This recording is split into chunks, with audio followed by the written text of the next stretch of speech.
අයිබෝන් ඔබ මේ එක්වී සිටින්නේ සිතිජය කාලීන සංවාදාත්මක වැඩසටහන සමගයි. අපි ඔබ දන්නවා මේ වැඩසටහන සඳහා විවිධ ශේෂ්ත්‍රවල ප්‍රවීණයන් අපි සම්බන්ධ කරගන්නවා රටේ පවතින කාලීන දේශපාලන සමාජ සංස්කෘතික කතාබහකට. අද අපි මේ කතාබහට එක් කරගත්තේ ශ්‍රී ලංකාවේ සිටින ජ්‍යෙෂ්ඨතම මාධ්‍යවේදියෙක්, අයිලන්ඩ් පුවත්පතේ ප්‍රවෘත්ති කර්තෘවරයා. ඔහු ඉංග්‍රීසි පුවත්පතක ප්‍රවෘත්ති කර්තෘවරයා වුණාට අපි දන්නවා ද්විභාෂාවෙන්ම Tamanගේ අදහස් උදහස් ජනතාවට බෙදා දෙන ප්‍රවීණ මාධ්‍යවේදී ශමීන්ද්‍ර ෆර්නෑන්ඩෝ. අයිබෝන් ඔබතුමාට. අයිබෝන්. මම ශමීන්ද්‍රගෙන් මුලින්ම ඇහුවොත් මං කිව්වා ඔබ මම හඳුන්වා දීමක් කරා මේ අපි ද්විභාෂාවෙන්ම ලියන අය කියලා. අපි හරි අඩුයි අපේ මාධ්‍යවේදීන්. ඒ කියන්නේ ඉංග්‍රීසි පත්තරයක වැඩ කරොත් සිංහලෙන් ලියනවා හරි අඩුයි. සිංහල පත්තරයක වැඩ කරන අය ඉංග්‍රීසියෙන් ලියන අඩුයි. සමහර විට වෙන්නේ ඒ තමන්ගේ ආටිකල් එක පරිවර්තනයක් වෙන්න පුළුවන්. නමුත් ඔබ මේ වර්ග දෙකටම අදාළ විදිහට කොහොමද ඕන කියලා තමන්ගේ අදහස් රටට ඉදිරිපත් කරනවා. පුවත්පත් කලාවෙන් වෙන්න පුළුවන්, ටෙලිවිෂන් එකෙන් වෙන්න පුළුවන්. ඔබ මොකද හිතන්නේ ලංකාවේ මේ පුවත්පත් කලාව ඒ වගේම ටෙලිවිෂන් වල තියෙන අපේ මාධ්‍ය ලෝකයේ පිළිබඳව? ඇත්තටම අපේ අදහස අපි ජනතාව අතරට ගෙනියන්න අපිට සැබෑ වුණාවක් තියෙනවා නම් මම හිතනවා අනිවාර්යයෙන්ම අපි සිංහල භාෂාවෙන් අපේ අදහස් ඉදිරිපත් කරන්න ඕනේ කියලා. මොකද ඉංග්‍රීසි භාෂාවෙන් ඉදිරිපත් කරන අදහස ඊටම කුමනාකාරයකට ඉදිරිපත් කරත් ඊටම සුළු පිරිසකට තමයි මේ රටේ යන්නේ. සිංහල භාෂාවේ තමයි වැඩිපුර ප්‍රමාණයක් කියවන්නේ. අති බහුතරයක්. ඒ කියන්නේ ජනතාවගේ සිතුම් පැතුම් අදහස් උදහස් යම්කිසි වෙනස් කිරීමකට ලක් කරන්න අපිට අවශ්‍යතාවයක් තියෙනවා. ඇත්තටම මේ රටේ මොකක්ද වෙන්නේ, කවුරු බලේ හිටියත් අඩුපාඩුවක් තියනවාද, යම්කිසි හොඳ දෙයක් තියනවාද, ඒක කෙලින්ම සිංහල ජනතාව අතරට ගෙනියන්න අවශ්‍ය නම් අපි අනිවාර්යයෙන්ම උත්සාහයක් ගන්න ඕන මේ අපේ අදහස් සිංහලෙන් ඉදිරිපත් කරන්න. ඒ වගේ මෙවැනි අදහසක් මම දරන්නේ ඒකට යම්කිසි රූපවාහිනී ආයතනයක් හෝ යම්කිසි මාධ්‍යකින් අපිට අවස්ථාවක් දෙනවා නම් මම හිතනවා මේ අපි අවස්ථාව ප්‍රයෝජනට ගන්නත් ඕන. විශේෂයෙන්ම සඳහන් කරන්න ඕන මේ සමාජ මාධ්‍ය දාලා පාවිච්චි කිරීම මේ කාලේ ඉතාම හොඳ දෙයක්. ඩිජිටල් මාධ්‍ය මෙවලම ඉතාම වැදගත්. යම්කිසි අවස්ථාවල අපි තේරුම් ගන්න පුළුවන් අපිට අපි දන්න ප්‍රධාන මාධ්‍ය හරහා යම්කිසි අදහසක් ඉදිරිපත් කරන්න අපහසුයක් ප්‍රශ්නයක් තියෙනවා නම් මම හිතනවා අපි සමාජ මාධ්‍ය දාලා පාවිච්චි කරලා හෝ ඒ අදහස ජනතාවට ගෙනියන්න ඕන කියලා. සමින්ද්‍ර, මේ අපි දන්නවා අපේ රටේ මාධ්‍යවේදියෙක් හදන්න මේක වෘත්තියක් වෙලා නැහැ කියලා මම විශ්වාස කරනවා තාම. ඒ කියන්නේ මේ මාධ්‍යවේදීන් විදිහට පුවත්පත්වල එහෙම නැත්නම් ශ්‍රව්‍ය දෘශ්‍ය මාධ්‍ය දෙකේම වැඩ කරනවා. නමුත් මේකට හරි දැක්මක් දෙන්න, පාඨශාලීය දැක්මක් දෙන්න තැනක් නැහැ. දැන් නම් අපි දන්නවා විෂය නිර්දේශ වලට මේක ඇතුළත් වෙලා තියෙනවා. ඔබ හිතනවාද ලංකාවේ මාධ්‍යවේදීන් තමන්ගේ මාධ්‍ය කාර්යභාරය හරියට ඉටු කරනවා කියලා? නෑ, මෙහෙමයි. මාධ්‍යවේදියත් අනිකුත් ශාස්ත්‍රවල ඉන්න මිනිස්සු සේවය කරන පුද්ගලයෝ වගේම යම්කිසි දේශපාලන අදහසක් තබාගෙන තමයි කටයුතු කරන්නේ. මමත් එහෙමයි. මම හිතනවා ඔබත් එහෙමමයි කියලා. ඉතින් යම්කිසි දේශපාලන අරමුණක් තබාගෙන කටයුතු කරනකොට අපිත් යම්කිසි පක්ෂයකට ඡන්දය දානකොට අපි අනිවාර්යයෙන්ම යම්කිසි කැමති දේවල්, අකමැති දේවල්, බැඳීම් ඉබේම වගේ ඇති වෙනවා. නමුත් අපි උත්සාහයක් කරන්න ඕනේ ජනතාවගේ පැත්තෙන් තමුන්ගේ දේශපාලනය යම් ආකාරයකට කරත් ජනතාවගේ පැත්තෙන් සාධාරණව අපිට කියන්න පුළුවන් මේ ඇත්ත කතන්දරේ මේ රටේ ඉදි කරන්න. නමුත් බලයට පත් වෙන සෑම රජයක්ම මම දකින විදිහට යම්කිසි උත්සාහයක් කරනවා මාධ්‍යවේදීන් තමුන්ගේ පැත්තට යම්කිසි ආකාරයකින් අරගන්න. එක මම අරගන්න කියලා අදහස් කරන්නේ යම්කිසි වරදාන අවස්ථා දීලා යම්කිසි මාධ්‍යවේදීන් ප්‍රමාණයක් තමුන් වෙතට හරවා ගන්න උත්සාහ කරත් මම හිතනවා අද අපි තේරුම් ගන්න ඕනේ මාධ්‍ය හරහා සමස්ත ජනතාවක් රැවටීමට අවස්ථාවක් නැහැ කියලා. මේ ආණ්ඩු මාරුවීම් වලදී ජයග්‍රාහකයෝ ඉදිරියට එන විදියට දේශපාලනින් පුද්ගලයන් පක්ෂ පල්ලෙහාට දාන විදිය බැලුවම ඉතාලම පැහැදිලිව කියන්න පුළුවන් මාධ්‍ය හැසිරවීම තුල පමණක් කිසිදු දේශපාලන පක්ෂයකට හෝ රජයකට ඉදිරියට යන්න බෑ කියලා. අපි මෙහෙම හිතුවොත් අපි ජනතාවට තමයි අපි තොරතුරු දෙන්නේ. හැබැයි ජනතාවට තොරතුරු දෙනකොට ජනතාව අපි තරම් මේ පරිසරය අතපත ගන්න නෑ මේ සමාජ දේශපාලන කතා බහ රටේ තියෙන. හැබැයි මාධ්‍යවේදීන් ඊට වැඩිය විශාල වෙනසක් තියෙනවා. ඔවුන් ලොකු පරාසයක් මේ අතපත ගන්නවා මේ දේවල්.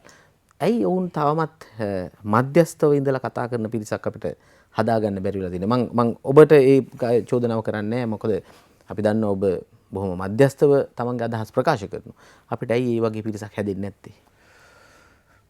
ඒක නොයෙකුත් බලපෑම් තියෙන්න පුළුවන්. එක පුද්ගලයාගෙන් පුද්ගලයාට තමුගේ සිතුම් පැතුම් අනුව තමුන් හිතන විදිය වෙනස් වෙන්න පුළුවන්. නමුත් මට තේරෙන විදියට මාධ්‍යවේදීන් විශේෂ කොටසක් ලෙස සලකන්න අවශ්‍යතාවයකුත් නැහැ. මේ සමාජයේ ජීවත් වෙන එක්තරා කොට්ටාශයක් නව කියන්නේ සමාජ මාධ්‍ය දාලා ලෝකයට හඳුන්වන දීමත් සමගම සියලු දෙනාම අද මාධ්‍යවේදීන් තත්ත්වයට පත්වලා තියෙනවා. තමුන්ට අසාධාරණයක් රටේ අසාධාරණයක් වැරදි වැඩක් වෙනකොට අපි දකිනවා Facebook මාර්ගයෙන් මිනිස්සු තමුන්ගේ අදහස් ඉදිරිපත් කරනවා. තමන්ට ලියන්න කියන්න පුළුවන් නම් ඒ ප්‍රකාශය කරන්න පුළුවන්. සමහරවිට සිංහල හෝ ඉංග්‍රීසි භාෂාවේ අඩුපාඩු වැරදි තියෙන පුළුවන්. නමුත් ඒ අදහස මම හිතනවා ඉතාම පැහැදිලිව සමාජ මාධ්‍ය දාලා හරහා ඉදිරිපත් වෙනවා කියලා. දැන් මෙතන මෙවැනි තත්ත්වයක් තුළ මාධ්‍යවේදීන් මට හිතෙන විදියට යම්කිසි වෙනස්කමකට භාජන වෙන්න මාධ්‍යවේදීන් සූදානම් විය යුතුයි. නමුත් මාධ්‍යවේදීන් ඒ සූදානමේ නැහැ කියන එකයි තමයි මට කියන්න තියෙන්නේ. ඒක ඇත්ත වශයෙන්ම අවසනාවන්ත තත්ත්වයක්. ඔව් අපි බලමු අපිට එහෙම තත්ත්වයක් උදා වෙයිද කියලා. මම ශමෙන්ද්‍ර මෙහෙම ඇහුවොත් අපි සාමාන්‍ය අපි ඕනම කතා බහක් කියපුවාම අපි දේශපාලනිකයින් අපේ කතා බහ වැඩිපුරම අපි කතා කරන්නේ රටේ දේශපාලනය, රට හසුරුවන්නේ කොහොමද, ගිය ආණ්ඩුව කොහොමද, මේ ආණ්ඩුව කොහොමද කියලා. අපි දන්නවා අපේ ව්‍යවස්ථාදායකයේ විධායකයේ දෙකම පත් කරන්නේ අපේ ඡන්දදායකයන්ගේ මනාපේ. හැබැයි ඔබ හිතනවද මේ ඡන්දදායකයන්ගේ මනාපයට හරි වටිනාකමක් දීලා තියෙනවා කියලා මේ දේශපාලනේ? ඒක මෙහෙමයි ධර්මසිරි දැන් උදාහරණයක් වශයෙන් කිව්වොත් මේ ඡන්දයට ප්‍රථම කියන්නේ ඡන්ද දාන දිනේට ප්‍රථම ජයග්‍රාහකෙක් තීරණය වෙන්න ප්‍රථම කියන කතාවක තමයි මේ රටේ මේ තීන්දුව තීරකයා මහ ජනතාව කියලා. නමුත් ඇත්තම කතාව ඊට වඩා හාත්පසින්ම වෙනස්. දැන් උදාහරණයක් වශයෙන් අපේ ශ්‍රී ලංකාවේ පාර්ලිමේන්තුව ගත්තොත් മന്ത്രിවරු 225කින් තමයි සම්මානිත වෙන්නේ. 196 දෙනෙක් ජනතාවගේ ඡන්දයෙන් පත් වෙනවා. ඉතුරු 29 දෙනා ජාතික ලයිස්තුවෙන් පත් වෙනවා. දැන් ජාතික ලයිස්තුවේ ඡන්ද ලැබෙන යම්කිසි පක්ෂයකට ලැබෙන ආසන සංඛ්‍යාව තීරණය වෙන්නේ පක්ෂය ලබා ගන්න ඡන්ද ප්‍රමාණය අනුව සියලුම දිස්ත්‍රික්ක බලලා. දැන් අදටත් එක්සත් ජාතික පක්ෂ සහ අතුරේ රතන හාමුදුරුව තරඟ කරු පක්ෂ මත අත වශයෙන් මේ පක්ෂෙන් හැම තීරුමක් නැහැ. අපේ ජාතික බලවේගය වගේ බලවේගය සමාවෙන්න මම වැරදි නම් අදටත් ඒ ජාතික ලස්සුව පුරවල නැහැ. ඒකට මේ පාර්ලිමේන්තුවේ මාස 3කටත් ආසන්න 2020 අයවැය සාකච්ඡාවේදීත් ගන්නකොට ඉදිරිපත් කරනකොට මේ පාර්ලිමේන්තුවේ ඉන්නේ 223යි. දැන් මේක අස්ථාවර තත්වයක්නේ. දැන් මිට සති කීපයකට ප්‍රථම 20 වෙනි සංශෝධනයේ ඡන්දය දෙනකොට මේ පාර්ලිමේන්තුවේ හිටියේ 223යි. දැන් මෙය සාකච්ඡාවට භාජනය වෙන්නේ නැහැ මේ රටේ. මම මේ පිළිබඳව හිටපු මැතිවරණ කොමසාරිස් සභාපතිතුමා කොමිසමේ සභාපතිතුමා මහින්ද දේශප්‍රිය මහත්මයාගෙන් විමසුවා ඔබතුමා කවදාද මෙම පක්ෂ දෙකට ඉල්ලීමක් කරන්නේ කරුණා කරලා තමුන්ගේ ජාතික ලයිස්තු മന്ത്രി දුර දෙක පුරවන්න කියලා. දේශප්‍රිය මහත්මයාගේ උත්තරය වුණේ අපේ රටේ නීතිය අනුව එම පක්ෂ දෙකට කැමති නම් තමුන්ගේ අභිමතය පරිදි මේ මුළු අවුරුදු 5ෙම පත් නොකර ඉන්න තිබුණා කියලා. මේක මං හිතනවා ධර්මසිරි ඔබවත් මමවත් මේ රටේ ජනතාවවත් බලාපොරොත්තු වෙන්න තත්වයක් නෙමෙයි. ඔව් මෙහෙම කිව්වොත් අපි මෙහෙම කිව්වොත් ජනතාව ඡන්දෙ දීලා පත් කරගෙන ඒ 225 තෝරන්න ඕන හින්දා තමයි ඡන්දෙ දෙන්නේ. හැබැයි ඒ ප්‍රජාතන්ත්‍රවාදී අයිතිවාසිකම දෙන්න මේ පක්ෂ සූදානම් නැහැ කියන එක. දෙන්න සූදානම් නැහැ. පක්ෂයේ යම්කිසි අභ්‍යන්තර ගැටුමක් තිබුණත් වෙනකුත් ප්‍රශ්නයක් තිබුණත් ඒ පාර්ලිමේන්තුවට කරන පත් කිරීම මාස 4ක් අගෝස්තු මාසේ මහජනතාව තිබුණේ. අද අපි ඉන්නේ සති ගණනාවක් ගිහිල්ලා මාස 4ක් මේ කාලය තුල මේ පක්ෂ දෙකට තීන්දුවක් ගන්න බැහැයි කියන්නේ තමුන් කවුද පත් කරන්න කියන්නේ. ඔව්. විශාල ප්‍රශ්නයක් තියෙනවා. මෙවැනි දේවල් රටේ අවාසනාවකට මම හිතන්නේ ජනමාධ්‍ය තුලින් හරියාකාරව සාකච්ඡාවට භාජනය වෙන්නේ නැහැ. ඒක මම හිතන්නේ විශාල ප්‍රශ්නයක්. ඊට අමතරව කිව්වොත් මේ ජාතික ලයිස්තු ක්‍රියාවලිය සහ නවත අලුතෙන් පක්ෂයක් ලියාපදිංචි කරන ක්‍රියාවලිය සම්පූර්ණයෙන්ම දූෂිත තත්වයකට අදපත් වෙලා තියෙනවා කියලා මේ මෑත කාලයේ වාර්තා දකිනකොට ඔබට තේරුම් ගන්න පුළුවන් මට තේරුම් ගන්න පුළුවන් මේක ඉතාම අසාධාරණ තත්ත්වයක්. ඔව් ශමිත් දැන් මෙහෙම හිතුවොත් ඔය අටව ගන්න පක්ෂ කියන ඒවා අපි දන්නවා ඡන්දයක් කිට්ටු වෙනකොට Tamanට තරඟ කරන්න ඕන නම් මොකක් හරි පක්ෂයක් අටව ගන්න. ඒ කියන්නේ මේ මෙතුවරණේ මහලකම් කාර්යාලයේ ලියාපදිංචි පක්ෂයක් හදාගෙන ඒකට අපේක්ෂකයෝ දාලා තියෙනවා. අපිට මතකයි ඔය ඔබ අතුරුලේ රතන ස්වාමීන් වහන්සේගේ කතාව කියපුවම අපි දන්නවා සිහල උරුමේ පක්ෂෙත් ওই වගේම ප්‍රශ්නයක් ආවා මුලදී. මේ ස්වාමීන් වහන්සේලා හංගපු අවස්ථා තිබ්බා. අපි සමහරු මේ ඒ මන්ත්‍රී ධූරය වුන්ට ඉල්ලලා නඩු ගියපු අවස්ථා, කලබගෑනි කරගත් අවස්ථා. ඉතින් ඒ වගේ ඇයි මෙහෙම අපිට වෙලා තියෙන්නේ? අර ඔබ ඉතින් දුන්න උත්තරේ මේක නීති අනුකූලවත් මෙහෙමයි කියලා. හැබැයි ඇයි අපිට ඒකේ නීතියවත් හදාගන්න බැරි? නෑ ඒක හේතුව ස්ථාරුසිරි අත වශයෙන්ම මේ සියලු පක්ෂ ගැන හොඳින් කල්පනා කර බැලුවොත් එම සියලු පක්ෂවල වල පාර්ලිමේන්තුව තුල හැසිරීම සහ පිටත හැසිරීම මොනියම් ආකාරයට ගැටුණත් යම්කිසි ස්ථානයකදී අපි දකින්න මේ සියලු පක්ෂ තමුන්ගේ ආරක්ෂාව සඳහා කටයුතු කරනවා. දැන් උදාහරණයක් වශයෙන් මම හිතන්නේ මේක සිංහල මාධ්‍යෙන් නම් මේ විදිහට කිසිදු අවස්ථාවක ඉදිරිපත් කළා නැහැ. දැන් මෑත කාලයේදී වෙච්ච කතා බහක් තමයි අනවශ්‍ය අපේක්ෂක ප්‍රමාණයක් ජනාධිපතිවරණයට ඉදිරිපත් කරන හේතු නිසා මේ රටේ මහා ජනතාවගේ මුදල් බිලියන ගාණක් නාස්ති වෙනවා කියන කතාව. මේක අත් වශයෙන්ම මේක දේශප්‍රිය මහත්මයාගෙන් මාධ්‍ය අහපු වෙලාවේ එතුමාගේ උත්තරේ උනේ වියදම දෙගුණයක් වුණා කියන කතාව. බිලියන 7ක් හෝ 8ක් 2019 ජනාධිපතිවරණයට. ඒකට හේතුව වශයෙන් එතුමම දුන්නේ අපේක්ෂකයෝ අනවශ්‍ය ප්‍රමාණයක් තරඟ කරනවා කියන එක. පස්සේ මම මේ හැබැයි ඔකෙන් 4න් 3ක්වත් ඡන්ද 10000කට වැඩියෙන් ගන්නෙ නැහැ. මම හිතන්නේ 500ක් ගන්න. ඔව්. ඉතින් මෙතන තියෙන මේ පාර්ලිමේන්තුව සම්බන්ධව මට කියන්න ඕන කතන්දරය තමයි පස්සේ මම මේක ගැන සොයා බැලීමක් කරාම ඒ වාර්තා අනුව 30 ගාණක් තරඟ කරලා තිබුණා. ඒකෙන් 15ක් හෝ 16ක් හිටපු පාර්ලිමේන්තු මන්ත්‍රීවරු. ඉතින් මම පස්සේ බැලුවා ඇයි මෙවැනි මුදල් නාස්තියක් වෙනවා නම් ඇයි මෙම සියලු දෙනා ඉදිරිපත් වෙලා තියෙන්නේ කියලා සමස්තයක් වශයෙන් ඒ සියලු දෙනාම ඉදිරිපත් කරලා තියෙන්නේ ප්‍රධාන පක්ෂවල වලින්. අතට කීයක් දීලා වෙන්න ඇති කියලා මම හිතනවා. මට ඒ චෝදනාව කරන්න බෑ. නමුත් ඒකේ අරමුණ මොකක්ද කියලා ඔබට පැහැදිලි වුණා. දැන් මෙතන තියෙන අවාසනාවන්ත තත්ත්වය තමයි ධර්මසිරි මේ පාර්ලිමේන්තුව තුලින් මෙන්න කණ්ඩායම නීතියක් හදාගෙන තියෙනවා. පාර්ලිමේන්තු මන්ත්‍රීවරයෙක් වෙලා එක දිනක් කටයුතු කරපු පුද්ගලයෙක්ට වුණත් ජනාධිපතිවරණයට ඉදිරිපත් වීමේ අයිතිය ලැබෙනවා කියලා. මම හිතන්නේ මේ ලෝකේ කිසිම රටක නීතියක් දින රටක මම හිතන්නේ මන්ත්‍රීවරයෙක් වෙච්ච පමණට ජනාධිපතිවරණයට ඉදිරිපත් වීමේ අවස්ථාවක් ලැබෙන්න හේතුවක් නැහැ. ඔව්. දැන් නමුත් මේ රටේ ඒ සිද්ධිය මේ 2019 දී තුණා. දැන් අදටත් අපි සොයලා බැලුවම අදටත් මේ තිබුණ මැතිවරණ කොමිසම ඒ පිළිබඳව යම් කිසි වෙනසක් කරන්න අවශ්‍ය කිසිම කටයුත්තක් කරලා නැහැ. ඒක තමයි මේ රටේ අවාසනාවන්ත. මේ වෙනස කරේ නැත්නම් ධර්මසිරි 2025 ජනාධිපතිවරණයේදී මම හිතනවා 50ක් 60ක් වැනි සංඛ්‍යාවක් මේ තරඟයට ඉදිරිපත් වෙයි කියලා. ඔව් අපි හිතමුකෝ දැන් අපි දන්නවා 1970 ගණන් වල අපිට නමින් කියන්න පුළුවන් මේ අපේක්ෂකයෝ කීප දෙනා තමයි මේ මැතිවරණයට ඉදිරිපත් වුනේ කියලා. 80 ගණන් වල වෙනකන් වගේ. හැබැයි මේ මනාප ක්‍රමය ආවත් පස්සේ මේක දැන් මේකේ ධර්මශ්‍රී මනාප ක්‍රමයේ සම්බන්ධ කිසිදු සම්බන්ධතාවයක් නැහැ. මොකද ජනාධිපතිවරණ ක්‍රමය වෙනස්, මහ මැතිවරණ ක්‍රමය වෙනස්. මම මේක දකින්නේ මේ දූෂිත කණ්ඩායම් කීපයක් එකතු වෙලා ඒ තමුන්ගේ බලය වර්ධනය කර ගැනීමේ තමුන්ගේ හොඳට පවත්වාගෙන යන ක්‍රමයක් තමයි මේක. දැන් මේක අපිට තේරුම් ගන්න පුළුවන් මේ රටේ මේ අශික්ෂිත දේශපාලනය කියලා මම හඳුන්වන්න කැමතියි. කල්පනා කරලා බලන්න යම්කිසි පුද්ගලයෙක්ට පාර්ලිමේන්තුවට ගියා කි ඒ පාර්ලිමේන්තුවට තරඟ කරලා දෙන්න බැරි මිනිස්සුන්ට ජාතික ලයිස්තුවෙන් එන්න අවස්ථාවක් තියෙනවා. ඒ දෙකටම බැරි නම් තානාපතිකමක් ලබා ගත්තකි. නැත්තම් යම්කිසි රජයේ ආයතනයක සභාපතිකමක් ගන්න පුළුවන්. එහෙම නැත්තම් පළාත් සභාවට යන්න පුළුවන්. යම්කිසි කණ්ඩායමකට අවස්ථාව හදලා තියෙනවා.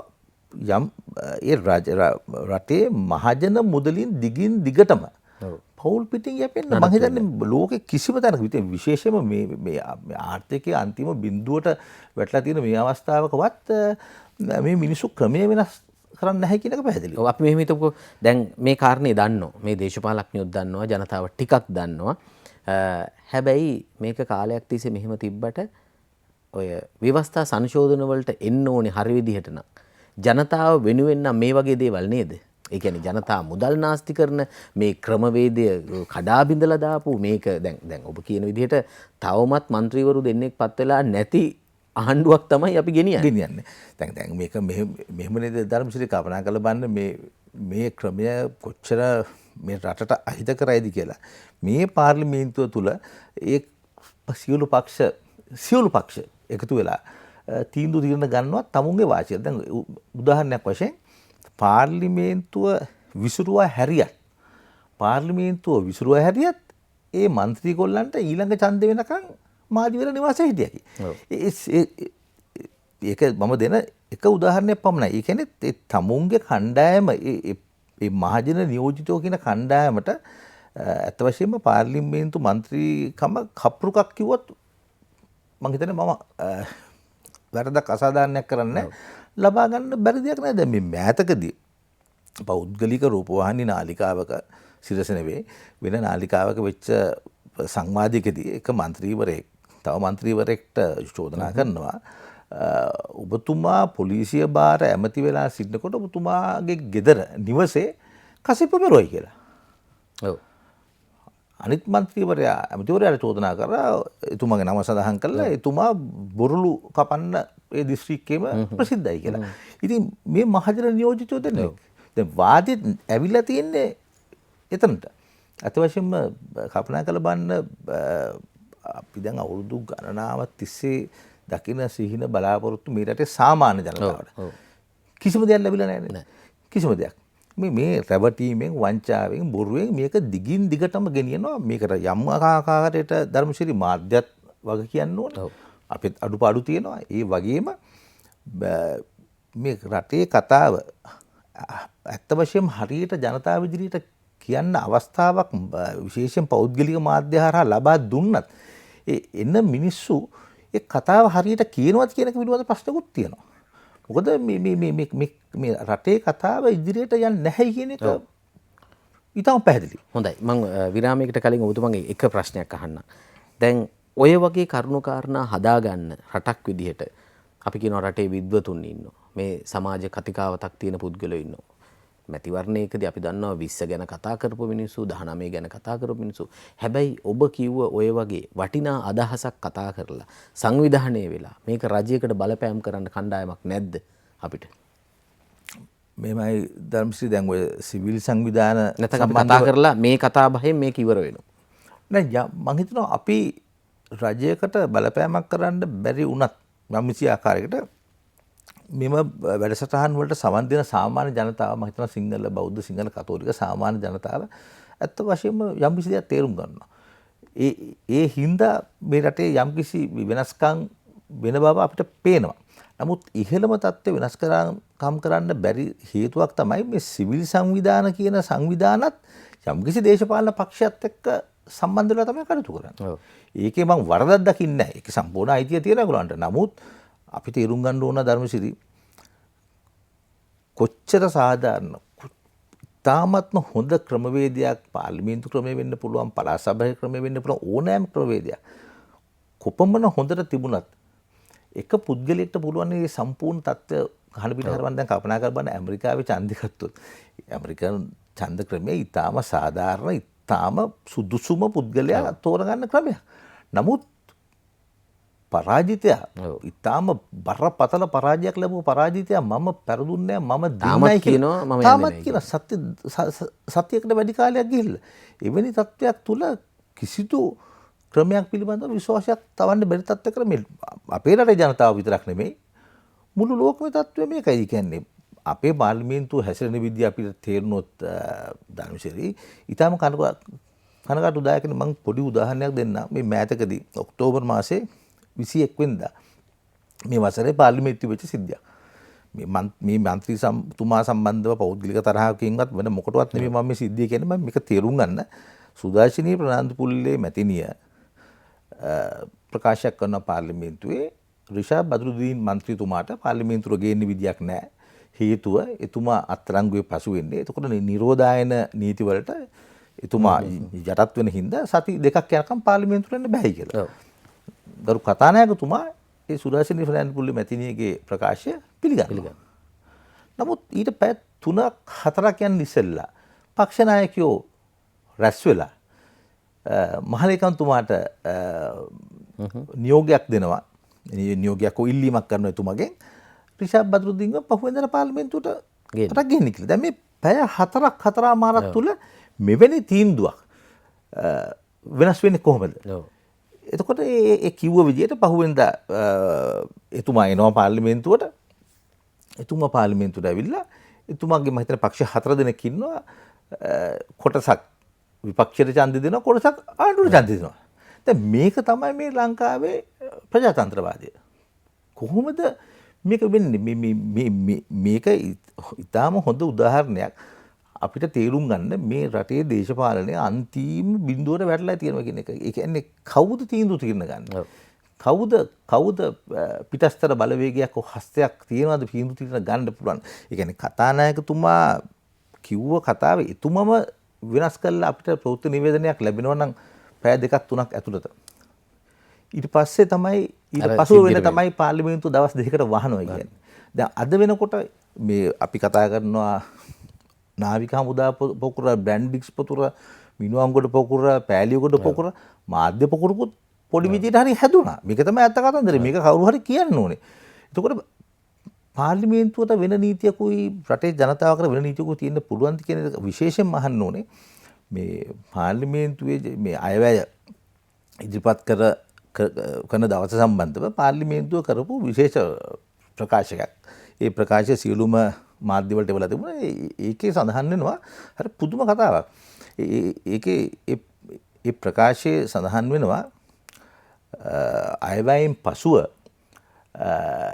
සවස තිබෙන තේපැන් සංග්‍රහයට මන්ත්‍රීවරු, ඇමතිවරු, තානාපතීන් සහ එතුමන්ලාගේ ආරාධිතයන් සහභාගී වෙනවා කියලා. දැන් උදේ හවහ මේ රටේ මේ ආණ්ඩුව මේ රටේ ජනතාවට කියනකොට මීටර එක දුර පවත්වා ගන්න.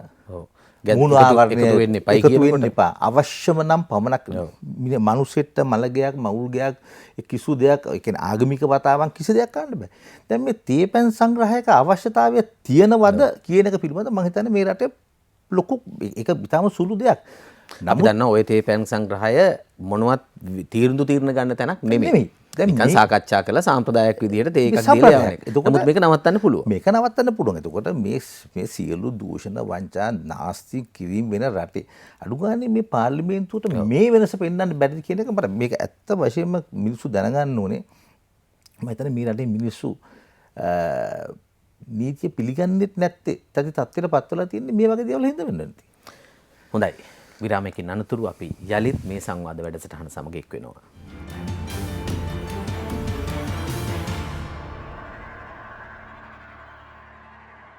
හොඳයි ඔබ යලිත් සිතේජය සංවාද වැඩසටහන සමග එක් වී සිටින්නේ. අද අපේ ආරාධිතයා මේ වැඩසටහන සමග සාකච්ඡා කිරීමට පැමිණ සිටින්නේ අයිලන්ඩ් පුවත්පතේ ප්‍රවෘත්තිකර්තෘ ශවින්ද්‍ර ෆර්නෑන්ඩෝ. මම ඔබගෙන් මෙහෙම ප්‍රශ්නයක් ඇහුවොත් ඔබ හිතන්නේ ලංකාවේ විධායකත්වයේද ව්‍යවස්ථාදායකත්වයේද තියෙන්න ඕන කියලා මේ රට පාලනය කරන්න? රටක් පාලනයට විධායකය, පාර්ලිමේන්තුව සහ අධිකරණය මේ තුනේම සංකල්පයක් තිබෙනවා නම් යහපත් ලෙස හොඳයි. නමුත් අපි තේරුම් ගන්න ඕනේ නීතියෙන් ව්‍යවස්ථාවෙන් පමණක් මේ රට යහපත් වෙන්නේ නැහැ. කිසිදාක කිසිදු රටක් එහෙම වෙලා නැහැ. දැන් උදාහරණයක් වශයෙන් කිව්වොත් මේ රටේ මිනිසුන්ට පෙන්ලා දුන්නේ 19 වෙනි ව්‍යවස්ථා සංශෝධනය රටට ඇති කරාම අපේ රටේ ප්‍රශ්න සියල්ල ඉවරයි කියලා කිව්වේ.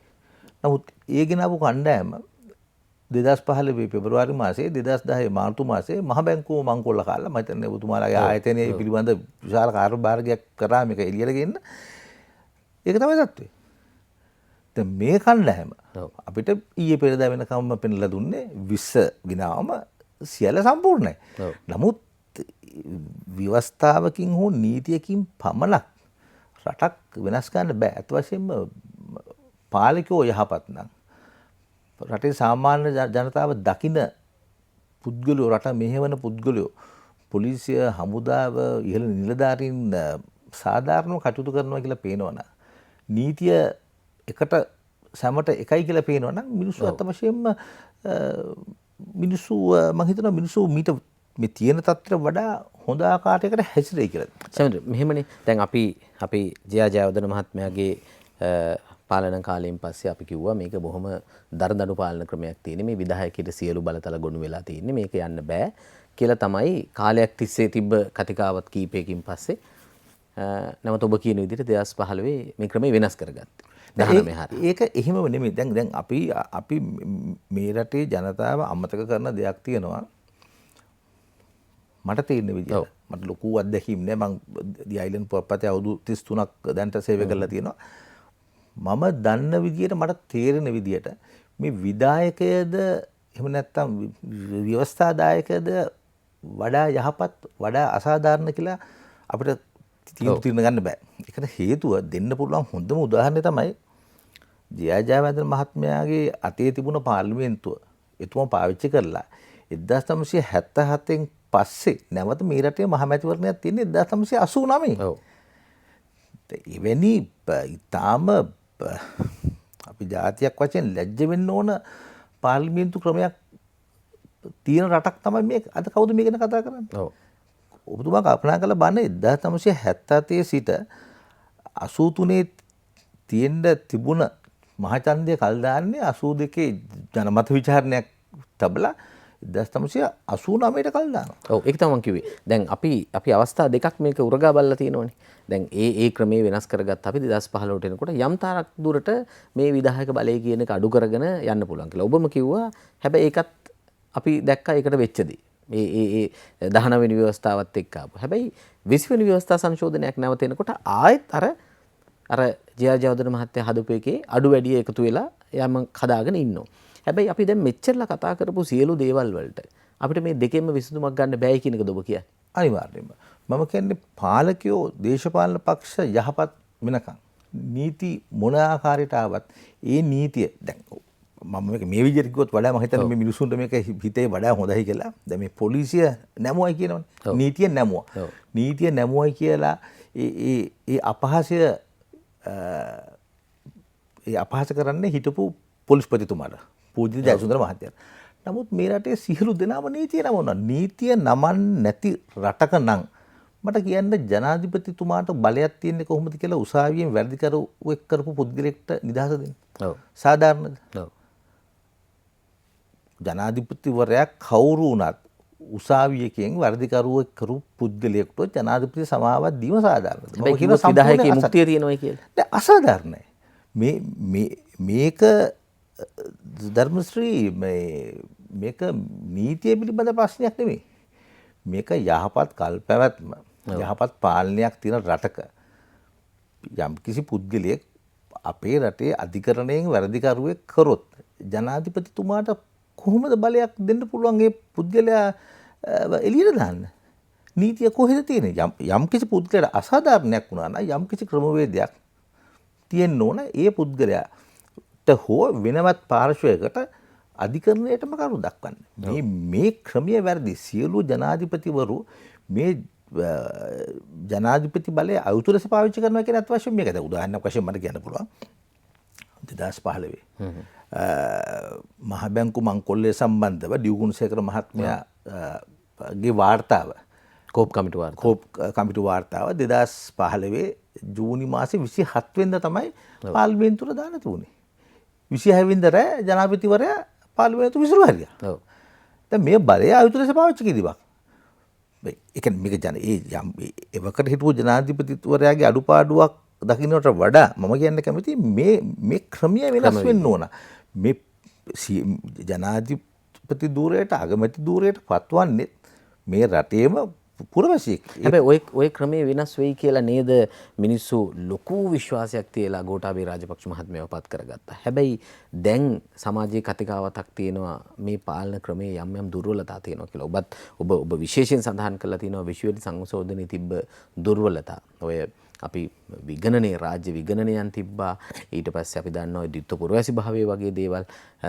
ඇයි ඒ තත්ත්වයටපත් වෙන්න උනේ මේ අලුත් ජනාධිපතිවරයෙකුට? නෑ දැන් ඇත්තටම මගේ මේ සම්බන්ධ අදහස මම ඊට ඉස්සෙල්ලත් මේක ඉදිරිපත් කරලා තියෙනවා.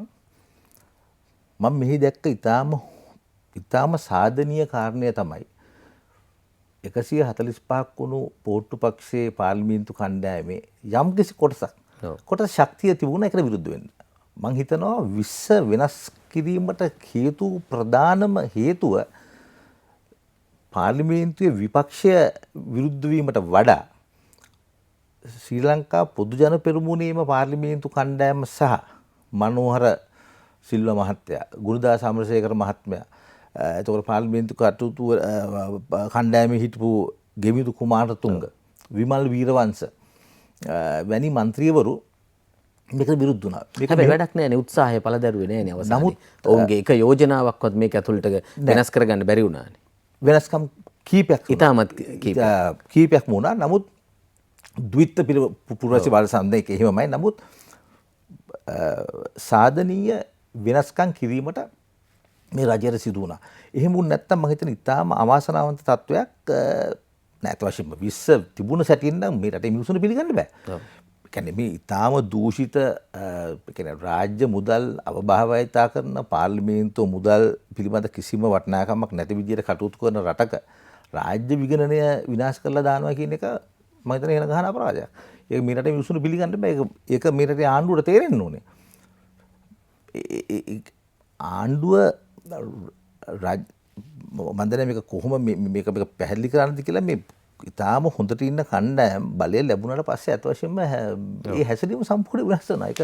ඒක කනගාටුදායක තත්ත්වයක්. දැන් අපි ඔය කියපු වෙනස්කම් වලට ආවේ විශේෂයෙන්ම අපි දන්නවා ජනාධිපතිවරයාට පාර්ලිමේන්තුවේ විසිරුවීමේ කාලය අවුරුද්දක් නෙමෙයි අවුරුදු දෙකකට වගේ යන්න. ඊට පස්සේ ද්විත්ව පුරවැසි භාවයට පොරොන්දුවක් තමයි තියෙන්නේ. ඊළඟ 20 වෙනි සංශෝධනයේ හරි ඩ්‍රාෆ්ට් එකේදී අපි මේක වෙනස් කරනවා වගේ. හැබැයි මේවා වෙයිද ඊට පස්සේ අපිට හිතා ගන්න පුළුවන් ඊට පස්සේ මේ අවුරුද්දකට මේක තියා ගන්නවා නම් ඇයි දිගටම මේක වෙනස් වෙයි කියලා හිතනවා. නෑ මේමයි අපි තේරුම් ගන්න ඕනේ සමස්තයක් වශයෙන් පාර්ලිමේන්තුව නියෝජනය කරන සියලුම පක්ෂ මේ ජනතාව ඉදිරියේ ඔප්පු කරලා තියෙනවා එකදු පක්ෂයක්වත් ජනතාව පැත්තෙන් කටයුතු කරනවත් එහෙම අවංක භාවයකින් කටයුතු කරන්නේ නැහැ කියලා. ඒක බලේ ඉන්න කණ්ඩායමටයි විපක්ෂයටයි සියලු දෙනාටම අදාළවයි මම කියන්නේ. ඒ අවංක භාවය මේ කිසිදු දේශපාලන පක්ෂයක නැහැ. ඒක පිළිගන්න ඕනේ. බලේ ඉන්න කණ්ඩායමත් හොඳටම තේරුම් ගන්න ඕනේ. එක්සත් ජාතික පක්ෂයට මොකද අවසන් පාර්ලිමේන්තුවේදී 106ක් හිටපු කණ්ඩායම එක ජාතික ලයිස්තු മന്ത്രി දුරයකට පැමිණිලා තියෙනවා. ඒක පත් කරගන්න බැරි තත්ත්වයක ඉන්නේ. ඉතින් මෙතන 100ක් තිබුණාද 120ක් තිබුණාද 145ක් තිබුණාද කියන එක මේ ප්‍රශ්නේ. මේ හැසිරීම තුල ඒ ආණ්ඩුවේ පිරිහීම පටන් ගන්නවා. මිනිස්සු ප්‍රතික්ෂේප කරනවා. දැන් උදාහරණයක් වශයෙන් මට ඔබතුමාට කියන්න පුළුවන් දෙන්න හොඳම උදාහරණයක් තමයි රත්නපුර දිස්ත්‍රික්කයේ පාර්ලිමේන්තු මන්ත්‍රී ප්‍රේමලා ජයසේකර. එතුමා සමග අපේ පෞද්ගලික තරහවක් නැහැ. නමුත් එතුමාව පාර්ලිමේන්තුවට ගේන්න බැහැයි කියලා තීරණය දුන්නේ නීතිපතිවරයා.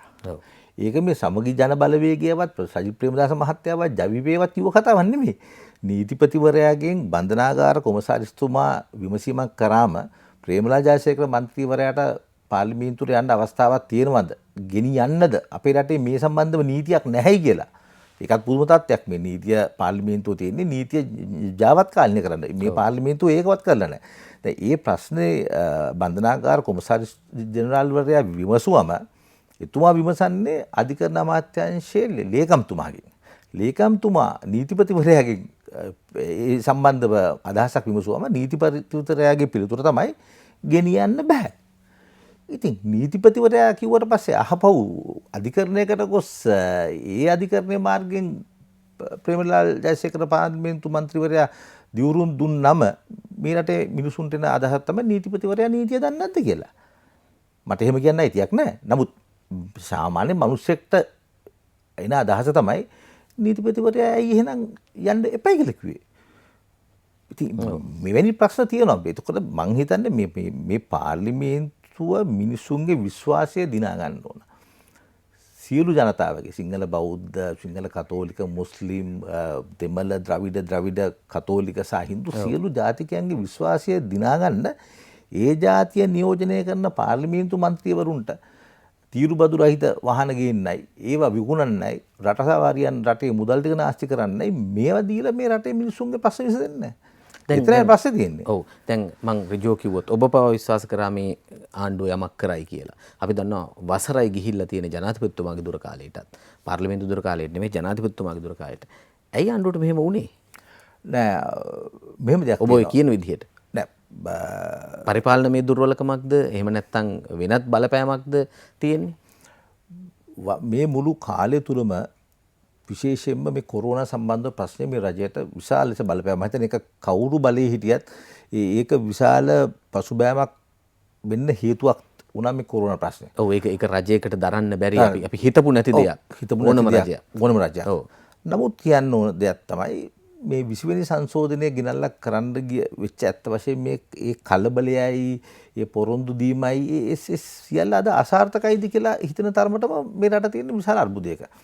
ඇත්ත වශයෙන්ම මචන්නේ සඳුදා අශෝක ඩයස් සමග සුනිල් හඳුනෙත්තේ හිටපු පාර්ලිමේන්තු මන්ත්‍රීවරයා ඒ කරපු සාකච්ඡාවේදී පැතිකඩ සාකච්ඡාවේදී ඉතාම පැහැදිලිව අපේ රට මුහුණ දෙන ආර්ථික අර්බුදය කවුරු බලේ හිටියත් සුනිල් හඳුනෙත්තේ හිටපු මන්ත්‍රීවරයා ඉතාම පැහැදිලිව කිව්වා. මම හිතන්නේ මේ රටේ සියලුම පාර්ලිමේන්තු මන්ත්‍රීවරු දකින්න ඕන දෙයක්.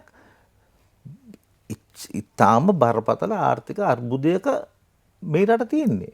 මේ රට චීනිය සමග එකතු වෙනවද ඇමරිකාව සමග එකතු වෙනවද කියන ප්‍රශ්න නෙමෙයි මෙතන තියෙන්නේ. අත් වශයෙන්ම ශ්‍රී ලංකාව ගැන බැලුවොත් මේ රජයටත් අදාළයි. මොකද මේ රජයත් අද නම වෙනස් වුණාට මේ බලේ හිටපු කණ්ඩායමක් ඇවිල්ලා තියෙනවා. මේ වසර 25ක් 30ක් තිස්සේ මේ රටේ වෙන දූෂණ වංචා සහ නොයෙකුත් අක්‍රමිකතා උඩ මුදල් පරිපාලනය පිරීලා තියෙනවා. එතකොට ඕනෑම වංචනිකයෙකුට මේ රටේ මුදල් ගසා ගන්න පුළුවන් තත්යකට පත් කරලා තියෙනවා රජවා කියන්න ඕනේ. මොකද හේතුව රජය සම්බන්ධකමක් නැතුව රජය වග කියන්නේ නැතුව කිසිදු ප්‍රධාන පෙළේ වංචාවක් දූෂණයක් වෙන්න බෑ. කවුරු බලේ හිටියත්. ඔක තමයි ඇත්ත කතන්දරය. එවැනි තත්වයක් තුල විගණනය දියකැරිය හැරීමට උත්සාහයක් කරනවා නම් මොකද මේ ජාතික විගණන පනත සම්මත කරන්න මේ රටේ අවුරුදු 13ක් ගියා. එය ඉවත් කරන්න උත්සාහ කරනවා නම් ඒක දුර්වල කරන්න උත්සාහ කරනවා නම් මම හිතන්නේ විශාල ප්‍රශ්නයක්. දැන් ඔබතුමා කල්පනා කරන බන කෝප් එකේ පාලනය සභාපතිකම වඩා සාධාරණ නේද සමගි ජන බලවේගයට දුන්නා නම්. දැන් ආචාර්ය හර්ෂ දසිල්ලා හෝ අපේ ඉරාන් වික්‍රමරත්න මන්ත්‍රීතුමා වගේ කෙනෙක්ට බාර දුන්නා නම් මම හිතන්නේ ඒක රජයටත් යම්කිසි පහසුවක් වෙනවා මේක මොකක්ද වෙන්නේ කියලා මම හිතන්නේ හොයලා බලලා කටයුතු කරන කෙනෙක් ඉන්නවනේ. නමුත් සියලුම ඒ ආයතන ටික තමුන්ගේ පක්ෂ මං කියන්නේ මිනිස්සු හොඳයි මන්ත්‍රීවරු හොඳ නැහැ කියලා. නමුත් මං කියන්නේ එක්සත් ජාතික පක්ෂය කරපු හොඳ දෙයක් තමයි ඒ කෝප් කමිටුව, පැක් කමිටුව වගේ ඒවල නායකත්වය විරුද්ධ පක්ෂයට ලබා දුන්නා. ඒකෙන් විශාල දෙයක් මේ රටේ වුණා. ලොකු වෙනසක් කරා. එවැනි දෙයක් කරා නම් වඩා හොඳයි කියලා මං හිතනවා. ඔව් දැන් මෙහෙම කතා කරද්දී මේ නරඹන කෙනෙක් හිතයි ඔබ ඒ පැත්තට වාසිදායකව කතා කරන කාගේ පැත්තටද? මේ දැන් ඔබ දැන් කිව්වනේ මේ කෝප් කමිටුවේ සභාපතිකම පවා විපක්ෂයට දෙන්න ඕන කියලා. එහෙම හිතා නමුත් මම දන්නවා ඔබ දිගින් දිගටම ඔවුන්ව විවේචනය කරපු කෙනෙක්. දැන් මම ඒක කියන හේතුව මම ඇත්ත වශයෙන්ම ශ්‍රී ලංකා පොදු ජන පෙරමුණ වඩාත් ශක්තිමත්ව ඉදිරියට යන්න ඕනයි කියලා හිතන පුද්ගලෙක් වශයෙන් මම හිතනවා තමුන්ගේ කණ්ඩායමේ දූෂණයක් හොරමරකමක් වෙන්න අවස්ථාවක් තියෙනවා නම් ඒක වළක්වා ගැනීමට විපක්ෂයෙන් උදව්වක් ගන්න පුළුවන් ඒක ඊටම හොඳ අවස්ථාවක් කියලා. ඒක තමයි මම ඔබෙන්ම ඒක ගන්න උත්සාහ කරේ. මේ දැන් ඔබ කෝප් කමිටුව ගැන කතා කරන්නේ මම ඊළඟ විරාමයට යන්න කලින් ඔබෙන් අවසාන ප්‍රශ්න විදිහට අහන්න.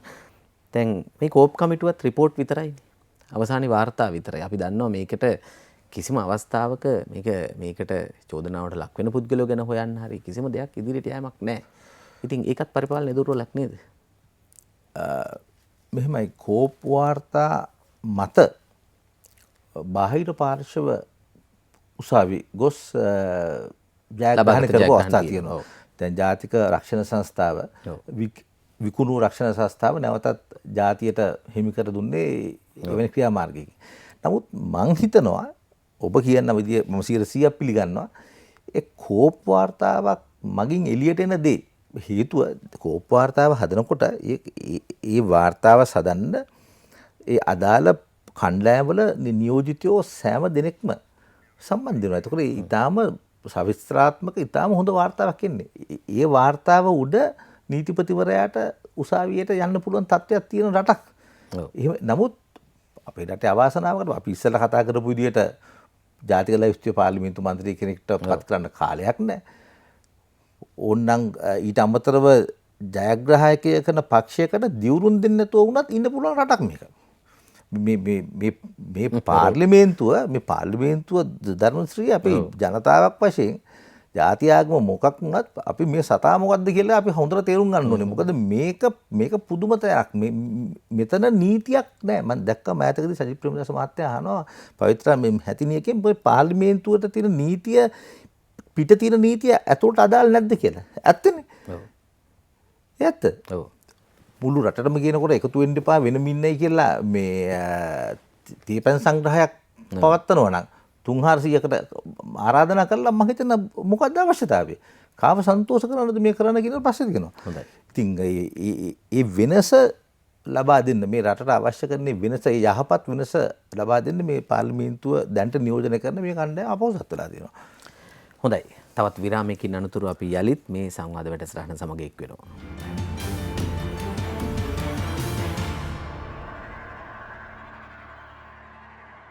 හොඳයි ඔබ යලිත් සිතජය සංවාද වැඩසටහන සමගින්. ශමෙන්ද්‍ර මම ඔබගෙන් අහුවොත් අපි දන්නවා රටේ ජනතාවට අපි ඔය කතා කරපු ගොඩක් දේවල් වගේ හරියට බලපාන දෙයක් තමයි අයවැය කියන එක. අයවැයත් එක්ක බැඳිලා තියෙනවා ජනතාවගේ සාමාන්‍ය තත්ත්වයන් කොයි විදිහටද ඉස්සරහට ගෙනියන්න පුළුවන් කියලා. මේ ඔබ මොකද හිතන්නේ රටක අයවැයක් ගැන මොන ආණ්ඩුවක් කරන්න ඕන මොනවද ජනතාව වෙනුවෙන් අයවැයකදී? ඇත්තටම ධර්මශ්‍රී අයවැය කියන්නේ හුදු ප්‍රකාශයක් පමණයි. කිසි වටිනාකමක්. ඒ කියන්නේ දැනට අපේ රටේ වෙලා තියෙන විදිහ. කාලයක් සිට කල්පනා කරලා බලන්න මේ අයවැය මේ ඉදිරිපත් කරන්න වෙන මහන්සිය මේ විශාල මෙහෙයුමක් ලෙස කරන මේ රටට කිසිදු ප්‍රයෝජනයක් වෙනවද කියලා. ඒ වෙච්ච දිනේ සති ගාණක් මාසයක් යන ඉස්සෙල්ලා පරිපූර්ණක ඇස්තමෙන්තු ඉදිරිපත් කරමින් නොයෙකුත් දේවල් වලට මුදල් වෙන් කර ගන්නවා. ඒතර පාර්ලිමේන්තුව නියමාකාරයට රැස් නොවන ඝනපූර්ණේ නැතුව පාර්ලිමේන්තුව වහන මන්ත්‍රීවරුන්ට දූෂණ චෝදනා තියෙන මහ බැංකුව එක්වරක් නෙවෙයි දෙවරක් කැඩු ඒ දෙවරක් කැඩු මහ බැංකුව සම්බන්ධව ජනාධිපති වාර්තාව අද වනතුරු වාදයට ගත්තේ නැති පාර්ලිමේන්තුව මේක. ඉතින් මේ පාර්ලිමේන්තුව දෙන අයවැය ගැන කියන්න තියෙන්නේ මට නම් ඕක තමයි. මේ පාර්ලිමේන්තුව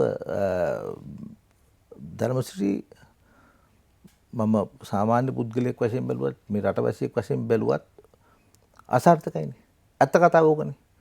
පාර්ලිමේන්තුව සාර්ථක නම් අපි බොහෝ දුරකට යන්නේ නැතුව පහුගිය අවුරුදු 10 15 කල්පනා කරලා බලන්න පාර්ලිමේන්තුව සාර්ථක ලෙස ක්‍රියාත්මක වුණා නම් ගෝඨාභය රාජපක්ෂ මැතිතුමාට ජනාධිපති වෙන්න විදියක් නැහැනේ. එතුමා පළාත් සභාවක පළාත් පාලන ආයතනයකවත් පළාත් සභාවකවත් පාර්ලිමේන්තුවේවත් එතුමාට කිසිම දේශපාලනයේ හිටපු පුද්ගලයෙක් නෙමෙයි. එතුමා හිටපු ආරක්ෂක ලේකම් යුද්ධ ජයග්‍රහණය කරන එතුමා විශාල කාර්යභාරයක් කරා. නාගරික සංවර්ධන අධිකාරිය බැලුවා. එහි ලේකම්. නමුත් එතුමා කොහොමද කෙලින්ම 2016 දී මේ ජනාධිපතිවරණ ඉදිරිපත් කරන තත්ත්වයක් එන්නේ? ජනතාවට වැඩක් කරා නම් ජනතා නියෝජිතයෙක් නෙන්න ඕනේ තැනට නේ. ඒකෙන් පෙන්නුම් කරන්නේ මේ රටේ පාර්ලිමේන්තු ක්‍රමය සම්පූර්ණයෙන් අසාර්ථකයි. ඒ හේතුව උට තමයි අපි මේ ඔලුගෙඩි සෙල්ලමෙන් ජයග්‍රහණය ලබා ගන්න නැත්නම් පනතක් සම්මත කරගන්න උත්සාහය උඩ ඉස්සරහට යන පාර්ලිමේන්තුව. කල්පනා කරලා බලන්න මෛත්‍රීපාල සිරිසේන මැතිතුමා ශ්‍රී ලංකා නිදහස් පක්ෂ වෙනුවෙන් විශාල සේවයක් කරපු ශ්‍රී ලංකා නිදහස් පක්ෂ හිටපු මහලේකම්තුමා එතුමාව එක්සත් ජාතික පක්ෂ ජනාධිපති අපේක්ෂකයා වශයෙන් ඉදිරිපත් කරනකොට සන්ධානය කවුද? එක්සත් ජාතික පක්ෂයයි ද්‍රවිඩ ජාතික සන්ධානයයි ජවිපේ මුස්ලිම් කොංග්‍රස්. දැන් නැද්ද ඒ කණ්ඩායමේ පාර්ලිමේන්තු මන්ත්‍රීවරයෙක් නැද්ද ඉදිරිපත් කරන්න? 2010 දී ජෙනරල් සරත් ෆොන්සේකා මේ සියලු සේරම ආගන්තුකයෝ. මේ ආගන්තුකයෝ මෛත්‍රීපාල සිරිසේන මහත්මයාත් දේශපාලනයේ තාම ප්‍රබල චරිතයක් වුණාට එතුමා යහපැත්තේ හිටපු පුද්ගලෙක්. එතුමා වගේ එනවා. එතකොට මේ සරත් ෆොන්සේකා මැතිතුමත් එහෙමයි. මෙතන ගෝඨාභය රාජපක්ෂ මැතිතුමත් එහෙමයි. මේ සියල්ල ධර්මශ්‍රී මේ රටේ මේ අමාසනාවන්ත තත්ත්වයට පත් කරලා තියෙන්නේ මේ වගකීමක් නැති පාර්ලිමේන්තුව හින්දායි කියලා මම කියන්නේ. මම ඊටාම වගකීමකින් කියනවා පාර්ලිමේන්තුව කෙලින් තියෙන රටක මේ ආර්ථිකයේ මේ තත්ත්වයට පත් වෙන්න හේතුවක් නැහැ. මොකද පාර්ලිමේන්තුවේ මූලික වගකීම යහපත් මූල්‍ය පරිපාලනය සහ නීති යාවත් කාලීන කිරීම. මේ දෙකම වෙන්නේ නැහනේ. මේ දෙකම මේ පාර්ලිමේන්තුවේ සිදු වෙන්නේ නැහැ. කොටින්ම කියනවා නම් අපේ පාර්ලිමේන්තුවේ සිටපු සංඛ්‍යාව කාලයකට ප්‍රථම ඉඳන් යම් කිසි ආකාරයකට වැඩි වෙලා දැන් 225 වෙනකම් වැඩිලා තියෙනවා. නමුත් ඝනපූර්ණයේ තියෙන එදා තිබුණ ඝනපූර්ණයම තමයි. මේක වෙනස් කරන්නේ නැහැ. මේක අඩුම ගානේ මේ 225න් දවසකට 50ක්වත් එකතු වෙන්නේ නැහැ පාර්ලිමේන්තුවේ. දැන් වෙන රටවල් වල අනිවාර්යයෙන්ම පාර්ලිමේන්තුවේ සහභාගීත්වය මීට වඩා ඉතාම වැඩි. ඔබතුමා දකින්න ඇති මොන පෞද්ගලික නාලිකාව බැලුවත් රජයේ නාලිකාව බැලුවත් යම්කිසි පුද්ගලයෙක් කතා කරනකොට විශේෂ අවස්ථාවල් වල අර පිටිපස්ස හිස් ඡන්දයක් තියෙනවා නම් විතරක් ඒ පක්ෂ තමන්ගේ මිනිසුන්ව ගෙනා ගන්න. විපක්ෂ මිනිසු ගෙනා ගන්නවා. ඊට පස්සේ ආණ්ඩු පක්ෂ නියෝජිතව ගෙනා ගන්නවා. ඉතින් මේ අපි තේරුම් ගන්න ඕනේ මේ කණ්ඩායමක් වශයෙන් මේ සියලුම දේශපාලන පක්ෂ සියලුම කතානායකවරු මේ තත්ත්වයට වා කියන්න ඕන. මම විශේෂයෙන් මතක් කරලා දෙන්න කැමතියි මෛත්‍රීපාල සිරිසේන මැතිතුමා ජනාධිපති සමයේ පාර්ලිමේන්තුවේදී එතුමාගේ සම්බන්ධයක් නැහැ. නමුත් එතුමා ජනාධිපති අපේ පාර්ලිමේන්තුවයි ඇමරිකා එක්සත් ජනපදයේ අතර ගිවිසුමක් අත්සන් කරා 2016 සැප්තැම්බර් මාසයේ. ඒ ගිවිසුම පිළිබඳ ප්‍රසිද්ධ ප්‍රකාශයක් ඇමරිකාව කරා. ඒගොල්ලෝ කිව්වා රුපියල් බිලියන 1.92 බිලියන වටිනාකමක් ඇති ඒ පැකේජ් එකක් ලබා දෙනවා කියලා මේ පාර්ලිමේන්තුව රාජ්‍ය ක්‍රමය වඩාත් යහපත් කරනවා. මම ඇත්තටම දැනගන්න කැමති මේසා විශාල මුදලක් මොන ආකාරයකටද වියදම් කරේ කියන එක පිළිබඳ. අත් වශයෙන්ම පාර්ලිමේන්තුවකට පිටරට රජයක් සමග එවැනි ගිවිසුමකට එන්න පුළුවන්ද කියලා පිළිබඳ ප්‍රශ්නයක්ත් තියෙනවා. එතකොට උදේ හවහ මේ සමහරක් මන්ත්‍රීවරු එළියට පැනගෙන ඇමරිකාට විරුද්ධව කොඩිය එල්ලගෙන කෑ ගහගෙන මේ මරාගෙන මැරෙන ප්‍රහාර එල්ල කරන රටක ඉතින් පාර්ලිමේන්තුව ගිවිසුමක් අත්සන් කරනවා නම් ඒ ගිවිසුම අත්සන් කරයි කියලා ඇමරිකාව ප්‍රසිද්ධ ප්‍රකාශයක් කරනවා නම් මම හිතන්නේ මේ පාර්ලිමේන්තුව පිළිබඳ විශාල ප්‍රශ්නයක් තියෙනවා. ඒ අවස්ථාවේ කතානායක ගරු ජයසූරිය මැතිතුමා මම හිතන්නේ එතුමාලා මේවා පැහැදිලි කරලා දෙනවා. දැන් එතුමා අද ඇවිල්ලා අපේ ගරුතර සෝභිත ස්වාමීන් වහන්සේගේ සංවිධානයේ නායක. දැන් කල්පනා කරලා බලන්න එතුමා එක්සත් ජාතික පක්ෂයේ ඉඳලා එක්සත් ජාතික පක්ෂය මම මේක අඩුපාඩුවක් වශයෙන් කියන්නේ නෙමෙයි. හැර ගිහිල්ලා මහින්ද රාජපක්ෂ මහත්මයා කණ්ඩායමට එකතු වෙලා නැවතත් එක්සත් ජාතික පක්ෂයට ඇවිල්ලා කතානායක වෙලා දැන් සිවිල් සමාජයෙන් නැවතලා තියෙනවා. දැන් මේ ගමන කොහෙන්ද ඉවර වෙන්නේ කියලා පිළිබඳ ප්‍රශ්නයක් තියෙනවා. ඔව් ශමින්ද්‍ර මේ වැඩසටහන අවසන් කරන්න අපිට මට තව එක කාරණා දෙකක් ඔබෙන් දැනගන්න අවශ්‍යයි. එකක් රටේ මූල්‍ය පාලනය පිළිබඳව ගැටලු අපි නිතර කතා කරනවා. අපි දන්නවා ජනතාව දේශපාලඥයෝ ජනතාව රවට්ටන වෙලාවල්. ඒ කියන්නේ සමහරවිට අපි උදාහරණයක් කිව්වොත් සීනි අපි රුපියල් 95ට දෙනවයි කියනවා. අපි සැමන් ටින් එකක් මේ ගානට දෙනවයි කියනවා. නමුත් ඒවා හුදු ප්‍රකාශ විතරක් වෙලා තියෙනවා කියලා අපි අත්දැකීමෙන්ම දන්නවා. ඒවා නිකන් ඒ වෙලාවට කියනවා නමුත් වෙළඳපළට ගිහපුවම මිනිස්සුන්ට නෑ. හැබැයි අපි හැමදාම මේ රවට්ටන්නේ. මම කියන්නේ මේ ආණ්ඩුව විතරක් නෙමෙයි මේක මීට පෙර ආණ්ඩුත් කරලා තියෙනවා. ඇයි ජනතාවට මේ වගේ තත්ත්වයක් උදා වෙලා තියෙන්නේ? ඇයි මෙහෙම කරන්නේ ජනතාව වෙනුවෙන්? ගැසට් වලින් බඩු මිල පාලනය කිරීම උත්සාහ කිරීම හොඳ වචනයක්. ගැසට් වලින් බඩු මිල පාලනය කිරීම. ඇත්තටම ලැජ්ජයි ධර්මශ්‍රී ඇත්තටම ලැජ්ජයි. ගිය ආණ්ඩුවට වඩා මේ ආණ්ඩුව ඇත්ත වශයෙන්ම මේ වැනි ක්‍රියාකාරම් වලින් ලැජ්ජාවටපත් වුණා කියලා මම හිතනවා. පළවෙනි සැරේට අපිට කිව්වා පොල් ගෙඩියක සයිස් එක ප්‍රමාණය කවදාවත් කරන්න බැරි දෙයක් වෙලපොලේදී. බැරි දෙයක් නේද? අද මම හිතන්නේ ඊයේ මගේ භාර්යාව මේ උත්සාහ කර කහ. මේ කහ කියන දේ හොයාගන්න නෑ ඇත්ත වශයෙන්ම. 50ක් ග්‍රෑම් 50ක් එක පුද්ගලෙකින් ඇහුවා මොකක්ද 200ක් කියලා. තව කෙනෙක් කිව්වා රුපියල් 300 ගණනක් කියලා. තව කෙනෙක් කිව්වා 100ක් ගන්නවනම් 550ක් කියලා. ඒ තුන් දෙනාම ඒ විලොන්දු තුන් දෙනාම කිව්ව එක පේලියක් තිබුණා. ඔව්. ගාන මේකයි. හැබැයි මේ බඩුව හොඳයිද කියලා දන්නේ නැහැ කියලා. දැන් මේක හරියටම චිත්‍රපට ශාලාවකට ගිහිල්ලා මේ ආණ්ඩුවට ඇති කළ තියෙන තත්ත්වය චිත්‍රපට ශාලාවකට ගියාම තුමා දැකලා ඇති තමුන්ගේ කාර් එක හෝ වාහනය මෝටර් සයිකලේ නවත්තන්න ඒක ගහලා තියෙනවා අපි වගකීම බාර ගන්න නැහැ කියලා. දැන් මේ මිනිස්සු මේ රජවල් වලට කවුරු බලේ හිටියා ඡන්දේ දාලා මේ මිනිස්සුගේ හැසිරීම මම හිතන්නේ මේ වෙන උදාහරණයක් ඕනේ කෙනෙක් කියනවා 50ක් එක 200යි 300 ගණනක් වෙනවා කියනවා 100ක් 500 ගණනක් වෙනවා කියනවා ඒ තුන්දෙනාම කියන්නේ ඒක එච්චර අසාධාරණ උහුලගන්න බැරි මිලක් අය කරලත් ඒගොල්ලෝ විශ්වාසයෙන් කියන්නේ දෙන කහ ප්‍රමාණය හොඳයිද කියන එක. උතන තමයි මේ රට තියෙන්නේ. හොඳයි මම අවසන් වශයෙන් ඔබෙන් අහන්නම්. අපි දන්නවා ලෝකයේම තියෙන ප්‍රශ්නේ අද අපිට තියෙන ප්‍රධාන ප්‍රශ්නේ. අපි දන්නවා ආණ්ඩුවකට දරන්න බැරි ප්‍රශ්නේ කොරෝනා වසංගතේ. මේකට රජයත් විවිධ උත්සාහ දරනවා විවිධාකාරයෙන් මේක විසඳ ගන්න. නමුත් ඔබ මෙහි යම් ගැටලුවක් දකින්නවද නැත්නම් සුබවාදී තත්ත්වයක් දකින්නවද? මේවල නීතිමය කාරණාවල යම් බලපෑම් තියෙන දේවල් දකින්නවද? මොකක්ද ඔබ හිතන්නේ? අත වශයෙන්ම වෛද්‍යවරයෙක්ට යොමු කර යුතු ප්‍රශ්නයක් මට ලොකු දැනුමක් ඔක සම්බන්ධව නැහැ. නමුත් මට තේරෙන විදිහට විශාල අධික පිරිවැයක් දැරීමට කවුරු බලේ හිටියත් විශාල පිරිවැයක් තියෙනවා මේ සම්පූර්ණ මෙහෙම ගත්තම අපේ රටේ ඉතිරියක් නැහැ. එතනයි ප්‍රශ්නේ මම හිතන්නේ බුදුදහමේ පවා කියන්නේ මේ යම්කිසි කොටසක් ඉතිරි කරලා තියන්නේ කියලා හදිසි අවස්ථාවක. දැන් මේ රටේ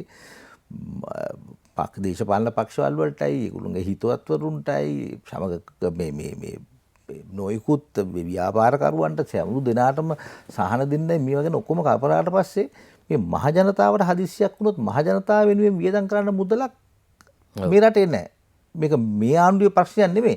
අපි කාලයක් තුල අපේ රට අපේ ආර්ථිකය බාර වින්න ආණ්ඩු කටයුතු කරපු ආකාරය අනුව ණය පමණයි තියෙන්නේ. මම ඒකයි කියන්නේ මේ අයවැය පවා විහිළුවක්.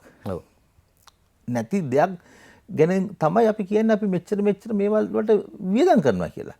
එතකොට ණය ගෙවන්නත් ණය පියවන්නත් තව ණය ගන්න රටක් අපි. ඕක තමයි ඇත්ත කතන්දරේ. ඉතින් මේක කොරෝනා වලට විතරක් නෙමේ ධර්මශ්‍රී අපි තේරුම් ගන්න ඕනේ මේ ඉතිරිය අවශ්‍යයි. මේ ඉතිරියක් නැති රටක්. මොකද හැම වෙලෙම කල්පනා කරන්නේ කාටද අපි දකින උත්තරීතරම තැන කියන පාර්ලිමේන්තුවේ ඒ කණ්ඩායම් වලට දෙන සහන උඩන මේ රට දුවන්නේ. කවුරු බලේ හිටියත්. දැන් තීරුබතු සහිත වාහනයක් ගෙන පුද්ගලයාට ඔබට මට ගිහිල්ලා බැංකුවකින් ණයක් ගන්න අමාරු වුණාට පාර්ලිමේන්තුවේ බැංකුවකුත් තියෙනවා. බැංකු ශාඛාවක් තියෙනවා. ඒ අඩුපොලිය එතනින් ලැබෙනවා. ඒ ගේන වාහනේ තමුන්ගේ නමට ගේන වාහනේ එදාම විකුණලා තුන්වෙනි පාර්ශ්වයකට බාර කරලා ලක්ෂ 200ක් 250ක් ගන්න පුළුවන් පාර්ලිමේන්තු මන්ත්‍රීවරයාට අවස්ථාවක් තියෙනවා. එතකොට ඇත්ත වශයෙන්ම ලක්ෂ 200ක් 250ක් මුදල් රජයට බදු වශයෙන් ගෙවලා සැප වාහනයක් ගන්න පුද්ගලයෙක් මන්ත්‍රීවරයෙක්ට ඒ මුදල දෙනවා. කොහෙද සල්ලි අපිට ඉතිරියක් තියෙන්නේ? ඉතින් මම හිතන්නේ මේක ඊටම ගැඹුරින් හිතන්න ඕන දෙයක්. මේ මට අවසන් වශයෙන් කියන්න තියෙන්නේ මේ පාර්ලිමේන්තු ක්‍රමය මේ ආකාරයට ඉදිරියට යනකන් නම් මේ රටේ කිසිදු වෙනසක් වෙන්නේ නැහැ. ඔව්. හොඳයි. මේ අප සමග අද සාකච්ඡා කරේ අයිලන්ඩ් පුවත්පතේ ප්‍රවෘත්තිකර්තෘ ශමින්ද්‍ර ෆර්නැන්ඩෝ මහත්මයා. ඔබතුමාට බෙහෙවින් ස්තුතිවන්ත වෙනවා.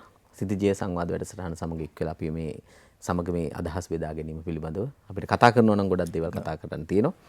මම නැවත වරක් ඔබට ස්තුතියි කියලා මේ වැඩසටහන අවසන් කරනවා.